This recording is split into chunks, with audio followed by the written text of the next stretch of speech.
Sébastien, un engin qui est assez connu du public déjà, le paddle. Est-ce que tu peux nous raconter un peu son histoire et nous dire pourquoi tu as choisi d'en faire? Alors, on a choisi à Madini Board de faire du paddle parce qu'il faut savoir que déjà, on a un esprit d'entreprise tourné vers l'éco-responsabilité. Donc, quoi de mieux qu'un engin qui nécessite uniquement la force des bras pour pouvoir fonctionner. Et puis, c'est aussi pour nous un produit d'appel pour tous les amateurs de glisse qui, pour la plupart, ont déjà pratiqué du paddle, de venir pouvoir en faire chez nous et puis de découvrir les autres produits qu'on propose. Est-ce que tu peux me décrire le paddle?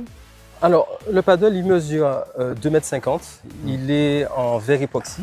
Donc, c'est une matière innovante, beaucoup plus résistante que le polyester, par exemple.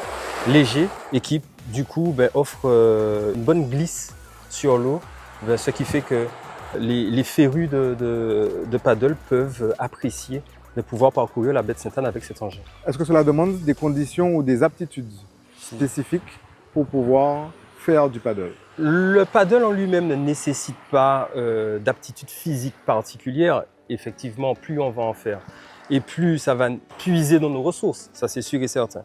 Mais il est vrai qu'on n'a pas besoin d'être entraîné particulièrement durant de longues heures ou de longues séances pour pouvoir savoir manipuler l'engin et faire une balade tout à fait sympathique dans la baie de Sainte-Anne. D'accord. Alors, est-ce qu'il y a un âge préconisé pour pouvoir en pratiquer? Il n'y a pas d'âge particulier, sauf qu'il y a un équipement de sécurité que nous on donne, un gilet de sauvetage notamment, pour équiper d'un scialume pour pouvoir partir en toute sécurité et puis avoir au moins un équipement de flottabilité qui permet aux clients de pouvoir évoluer dans des conditions minimales de sécurité. D'accord. Doit-on respecter une distance de 300 mètres comme pour le jet ski par exemple? Alors non, puisque le paddle n'est pas motorisé, donc du coup on peut le pratiquer dans la zone des 300 mètres. D'accord. Et pour ceux qui n'en ont jamais fait aussi, ça permet de ne pas trop subir les courants et plus on reste près de la côte et plus on a de la facilité pour pouvoir évoluer et découvrir la côte. Dernière question, quel budget prévoir pour pouvoir louer un paddle?